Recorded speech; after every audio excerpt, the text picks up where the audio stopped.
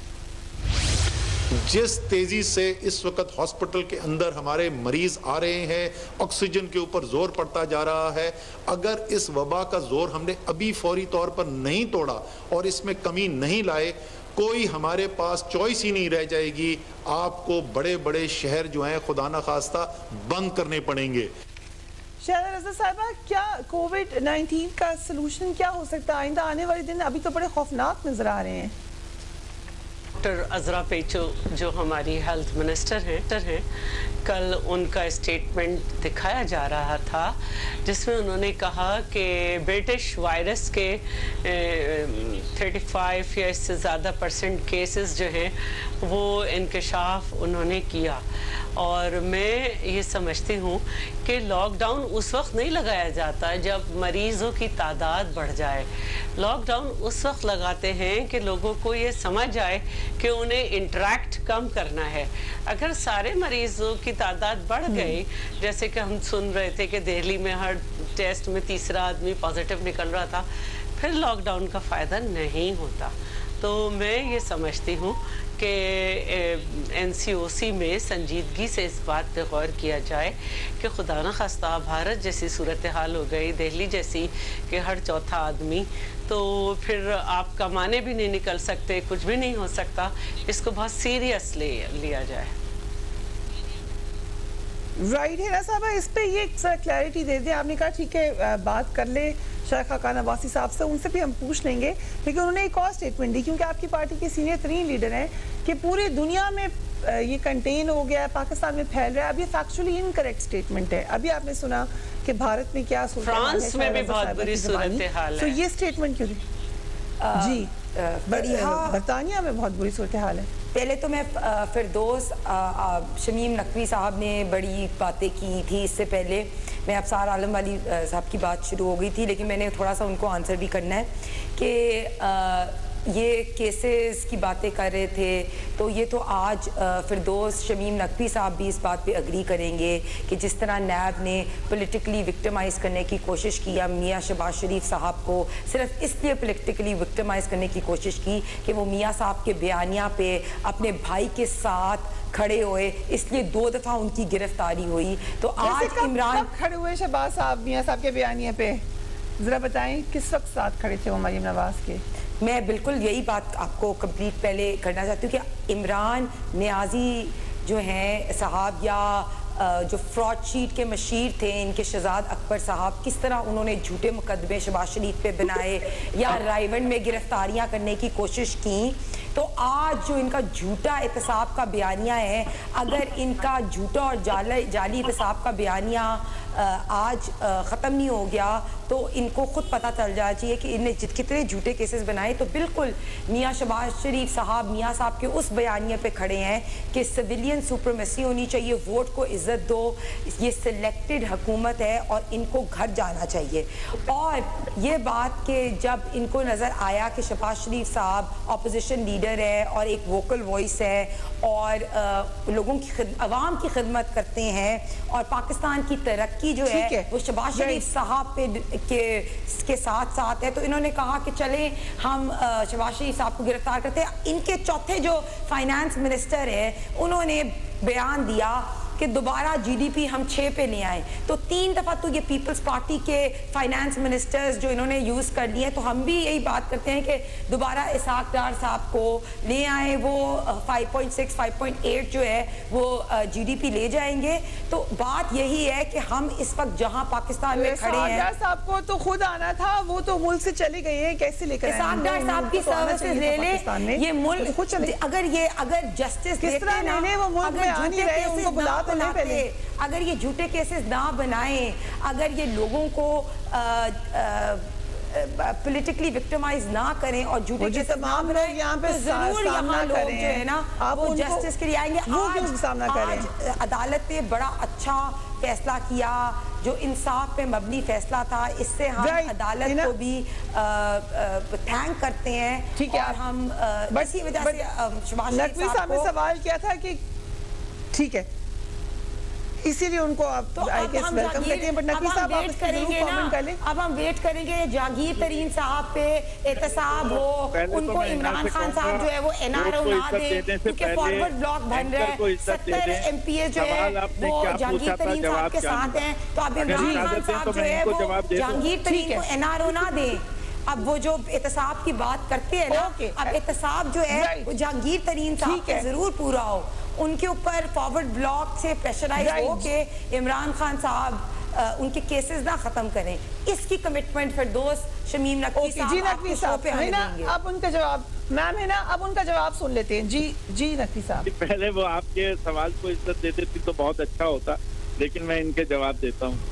ایک ہے ان کے سینیٹر, وہ انہوں نے ووٹ کو عزت نہیں دی, ابھی تک ووٹ نہیں دیا. ایک ہے ان کے MNA, انہی نے ووٹ کو عزت نہیں دی. اور ایک ان کے سسر جی ہیں, ان کے انہوں نے بھی کورٹ کو بھی عزت نہیں دی. خود نواز شریف صاحب نے کورٹ کو عزت نہیں دی, ان کے بیٹوں نے کورٹ کو عزت نہیں دی. تو نہ یہ اداروں کو عزت دیتے. اگر ان کو اتنی محبت عوام سے ہوتی تو آج سے غداری کے چیلنج کو قبول کرتے اور کہتے میں آ رہا ہوں, تم ریزائن کرو اسمبلیوں سے, میں بھی ریزائن کرتا ہوں اسمبلیوں سے, اور میں جیل جانے کو تیار ہوں. جیل جانے سے ان کی تو روح فنا ہوتی ہے, کبھی سعودی عربیہ چلے جاتے ہیں. اور جہاں تک ان کو کورٹ کا اور عوام کو عزت دینے کا تعلق ہے تو وہ قطری خط کیوں 3 دفعہ پیش کیے, ہر دفعہ جب ان کے اوپر کوئی جرم ثابت ہونے لگتا ہے تو قطری خط سامنے. And welcome back. نقوی صاحب وقفے پہ جانے سے پہلے آپ بات کہے تھے, لیکن کووڈ-19 کے حوالے سے بتا دیں کہ یہ اگر معاملہ خدا نہ خواستہ ہاتھ سے نکل گیا ہے, یا جیسے شرح رضا نے کہا کہ جو بھارت میں ہو رہا ہے اس طرح کا ہو گیا, تو پھر کیا کریں گے ہم؟ اللہ نہ کرے کہ ایسا ہو جیسا بھارت میں ہو رہا ہے, ایسا نہ ہو جیسا کہ بھارت میں ہو رہا ہے. میں نے جیسے شیلا نے کہا, میں نہیں سمجھتا کہ وہ ابھی تک اس حکومت کا فلسفہ سمجھ سکی. یہ ملک 2 مشکلات میں ہے, ایک بے روزگاری اور غربت, اور دوسرا کووڈ. ہم ان دونوں کے بیچ کے اندر ایک ایسا سلوشن نکال رہے ہیں جس میں یہ نہ ہو کہ معیشت تباہ ہو جائے اور غریب اور پس جائے. اس لیے ہم نے ایک حد تک رسک لی اور ہم نے بھارت والا فارمولا نہیں استعمال کیا کمپلیٹ لاک ڈاؤن کا. ہم اسمارٹ لاک ڈاؤن پہ گئے, لیکن اگر لوگوں نے احتیاط نہیں کی جیسے آپ نے بھی کیا, اور اگر ضرورت پڑی ہے جو کہ مجھے لگتا ہے پڑ رہی ہے, تو شہروں کو لاک ڈاؤن کرنا پڑا, تو ہم اس سے ہچکچائیں گے نہیں. لیکن اس سے جو ان کو شاید وہ جو مراد علی شاہ صاحب فارمولا بتاتے تھے کہ جب ایک آدمی کووڈ ہوتا ہے تو اس سے جو ہے 1100 لوگوں کو 3 دن کے اندر پہنچتا ہے کووڈ, وہ شاید بھول گئی ہیں. تو اگر ابھی بھی روکا جائے گا جیسے جیسے کووڈ کے کیسز ہوں گے تو وہ رکے گا. اور اس سے میں سمجھتا ہوں کہ کبھی بھی دیر نہیں ہوتی, اس کو جتنی جلدی کنٹرول میں لایا جائے, جتنی کم اس وقت جو ہمارے ہاں کیسز ہیں ان کی تعداد 5000 پہ ہو گئی. ہم اس وقت تک کمفرٹیبل تھے جب وہ کیسز 1000-1500 کے درمیان چل رہے تھے, اور ہماری پوری کوشش ہوگی کہ دوبارہ اس لیول پہ لائے. جی آپ کچھ کہنا چاہیں گے؟ 2019 میں بھی GDP جو ہے نا وہ 101.9 پہ پہنچ گیا تھا, تو کرونا تو اس کے بعد آیا, تو کووڈ پر آ جائیں, کووڈ پہ -0.4 یہ لے آئے GDP. اور کووڈ پہ نہیں آئیں گے, میں یہ کہنا چاہتی ہوں کہ کاش حکومت کا کسی بھی میدان میں کوئی فلسفہ ہوتا تو پھر آج اسد عمر یہ نہ کہہ رہے ہوتے. اگر ان کا کوئی فلسفہ ہوتا تو ان کی کوئی معاشی پالیسی ہوتی. اور میں یہ سمجھتی ہوں کہ 27 فٹ تک اگر احتیاط نہ کی جائے تو 27 فٹ تک جمپ سے اور اٹیک کرتے ہیں. یہ فضول باتیں کرتے ہیں آگے. میں تو الٹی باتیں نہیں کر رہی, میں NCOC کی بات کر رہی ہوں. NCOC کی باتوں پہ اگر حکومت عمل کر لے تو پھر ان کو سمجھ آ جائے گا. اور کاش حکومت کا کوئی فلسفہ